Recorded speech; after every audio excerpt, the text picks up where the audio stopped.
We now have Younès Rabii, who I'm very excited to have. Hello! Hey, I'm it's so such a excited pleasure for to be your here. talk. Me too, I'm just going to honestly. let you get into it. Pokemon Glitch, game developer, Sure. 9 years, cool person. Let's hear about Pokemon. All right, let's go. Thank you for coming to my talk, Pokemon Glitch, story of a like Huffer. I'm Younès Rabii, and let's just go with it. Let's go. So, you may have heard of the oversimplification that DNA is like source code for living beings. Well, scratch that. Today we're going to do source code is like the DNA of games. What's cool, if you think about it this way, is that you can take a game, take its source code, mutate it, change the bits in it randomly, and then get a new game at the end and have a new mutated game and explore it. The game I choose to do that with is Pokemon Gold. Why? Three reasons. One, it's easy to mutate. Once you have a run file, it's easy to just change some bits in it. Two, there's a very good chance that it works actually. Because of the way Pokemon games were made, if you change some bits, there's a good chance that it's still a valid game to play. And also, I'm a huge nerd. I know this game by heart. If something has changed, I'll be able to see it. I'll be able to guide you through it. So I took Pokemon Gold. Let's do a quick recap of what's Pokemon Gold for those of us who don't know what it is. So Pokemon Gold is like a Game Boy Color game where you wander a world inhabited by strange creatures named Pokemons, which have like elemental aspects to them. You're supposed to capture them, to befriend them, to train them, and to battle with them. The goal is to defeat all of the gym leaders in each major city to then beat the Elite Four, which is like the best of the trainers, to become like the best Pokemon trainer in the whole world. Along the way, you will be able to help communities, to save the world from a criminal organization, and to explore relationships between nature, folklore, and the humans who are slowly colonizing this space. Yes, there's all this theme is Pokemon. So we're going to do that. We're going to fuck it up by imitating Pokemon Gold. Thing is, I did that and it just didn't work. Why? Because it's hard. It took me a lot of time, a lot of tries to actually get something that worked at the end. At first, I had something that just didn't boot at all. Like the Game Boy emulator I used just crashed. So I had to tweak the parameters, tweak the locations in the source code that I wanted to get. And slowly, I got a game that could pass the title screen, then enter your name, then crash, and then I got like a game where you can enter your name, leave the first room, and it took me about 200 tries to get there. The game I got at the end is something I call Pokemon Glitch, and I'd like to explore it with you today. So, immediately, if you know the Pokemon Gold, like the original game, you know that something is not right there. On the title screen, it's supposed to be the shadow of a legendary Pokemon. But there, you can see that this shadow has radioactive green fevers. You know that something has changed there. And your suspicion is only going to be confirmed by what's right after. You are greeted by the glitch sprite of a Professor Pokemon who says, "Hey, welcome to this cool world of Pokemon. We're going to an adventure together." And you finally get to your room and you can see that bits of the title screen is still attached to the furnitures and the colors are messed up in the whole thing. This glitch aesthetic will be there for the whole game. It's not just superficial, it's very embedded in the game because sometimes it can react to actions. You can see, for instance, on the bottom left, that when you interact with the items, the world just reacts organically by changing its color, changing the way it is displayed. It gives like a whole new vibe to forests, which are now extra creepy, and it gives a new parallel worlds thing where if you turn in a road at the wrong corner, you will find yourself into a dimension field with infinite staircases, or you can like just easily come up a clone of yourself and be able to chat with him. That's Pokemon Glitch for you. This glitch aesthetic is there. It's not only pretty, it's also dangerous. For instance, in the beginning of the game, you can speak with your rival who's just spying on your neighbor, and when you speak to him, he's supposed to push you away, and that's it. But in this game, if you speak to him, the game will just crash. And if you haven't saved, you have lost all your progress. People can kill you in Pokemon Glitch. That's not usual.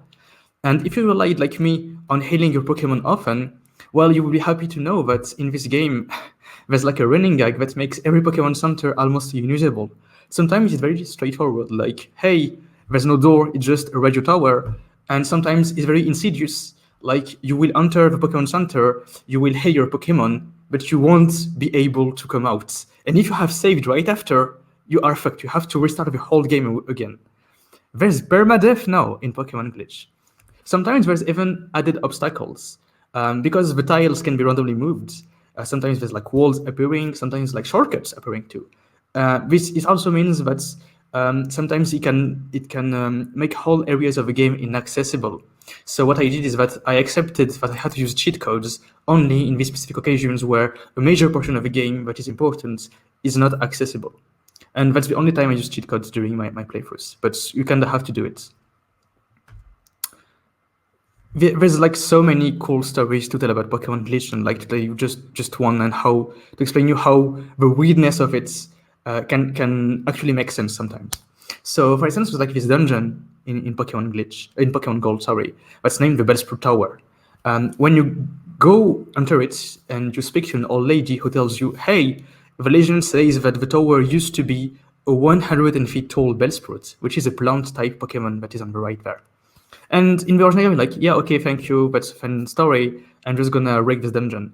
And because it's early game, it's easy to beat. But in Pokemon Glitch, when you go upstairs, you will find yourself against a monk who has Bellsprouts. And instead of having level 3 Bellsprout, he has one Bellsprout with a level 131.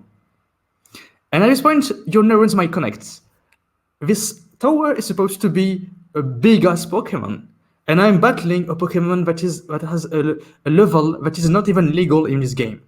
Am I actually fighting the tower right now? In the early game, I can't do that. This is just impossible. This Pokemon will just wreck you. And sometimes you will be facing situations like that in Pokemon Glitch, with Pokemon that are clearly overpowered, not only for your level skill, but for the whole game itself. So you have to use your knowledge of the game and your creativity to get yourself out of these situations. Here's one solution I found. So, in this tower, if you wander it at night, you might encounter a ghost Pokemon. You catch it. You train it to level 16, and it learns an attack that's named Curse. That, funnily enough, his glitch has cubs with a B in the game. And what's cool about this attack is that it doesn't deal absolute damage, which is useless against an opponent which has so many HPs. But it deals relative damage, meaning that every turn the Bellsprout will lose 1/8 of its HP. So you just have to last a turn, which is already very hard, honestly. Like you have to be lucky to be able to make it sleep at the right time, and at the same time survive using other Pokemons that you will sacrifice to build Bellsprout. And that's the only solution I found, honestly. It is very, very hard, but you can get on with it. It's not impossible. You have to be lucky and creative. And this whole idea of rediscovering a game you already knew will always be there in this game, which is what makes it exciting and interesting to explore. An example: if you take the original evolution line of your starter Pokemon, in this case I choose Cyndaquil, which is a cute, shy fire hedgehog, which evolves when you train it into a bigger hedgehog and then into a big, big hedgehog. That's it. It's just straightforward, simple, fire, power, let's go. In this game, at level 36, my fire hedgehog evolved into a cute little plant Pokemon. And at the end, evolved into a big-ass plant Pokemon. This kind of evolution has never been seen in a Pokemon game before. First, there's like 5 steps. I've never seen that. And it switches from a fire type to a plant type. So at the end, you have a plant type Pokemon who knows fire moves. It's incredibly useful sometimes.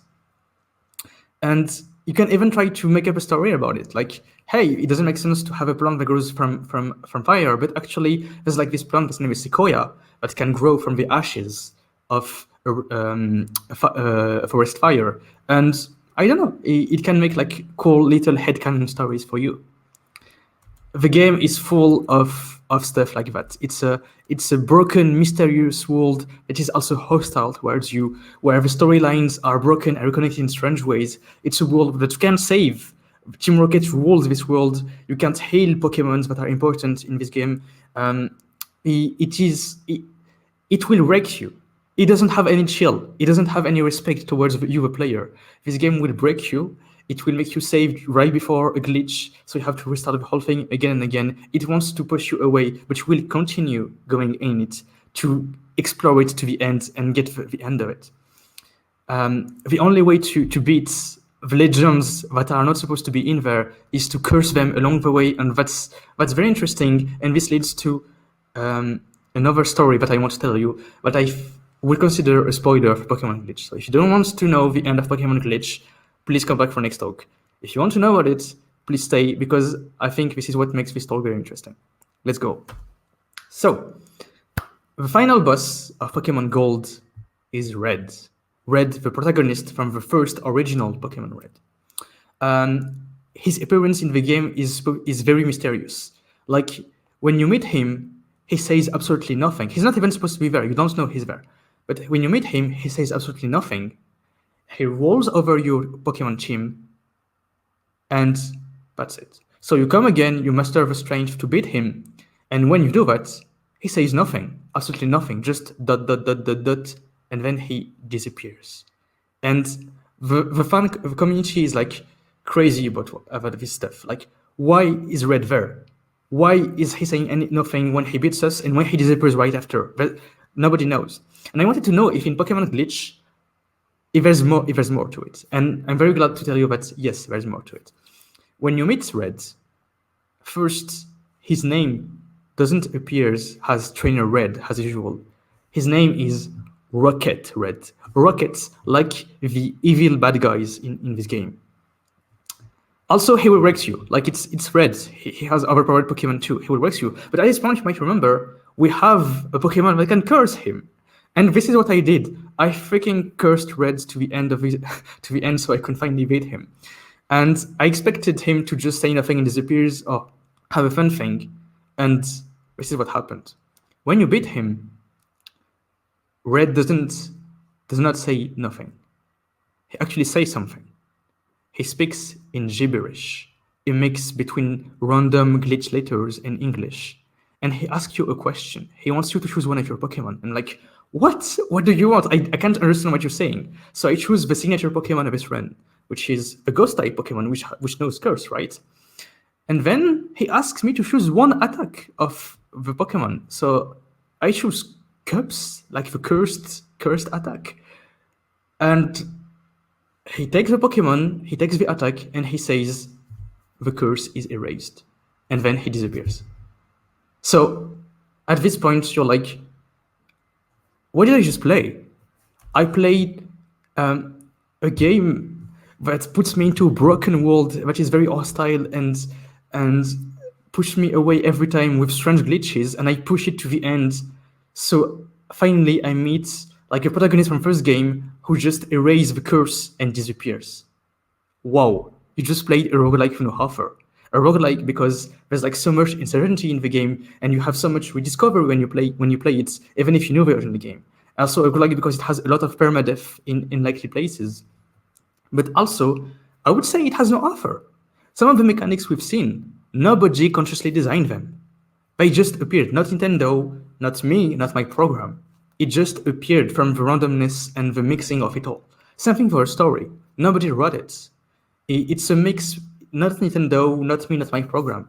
It's a mix of everything we've seen, everything we've processed together, everything we pieced up. There just was the right ingredients there to paint a cool story into the players and you, the audience, mind. That's it. Thank you for coming to Pokemon Glitch, a story that I want to tell you for years. By myself, Younès Rabii. If you want to know more about it, if you want to see more of this stuff, if you want to play this game, drop me a line at Pyrofox on Twitter. Thank you. Younès. I can't handle this. Wow. That was something else. What a mic drop at the end. No time particularly for questions, which also I don't know what people would have coherent questions beyond just wow.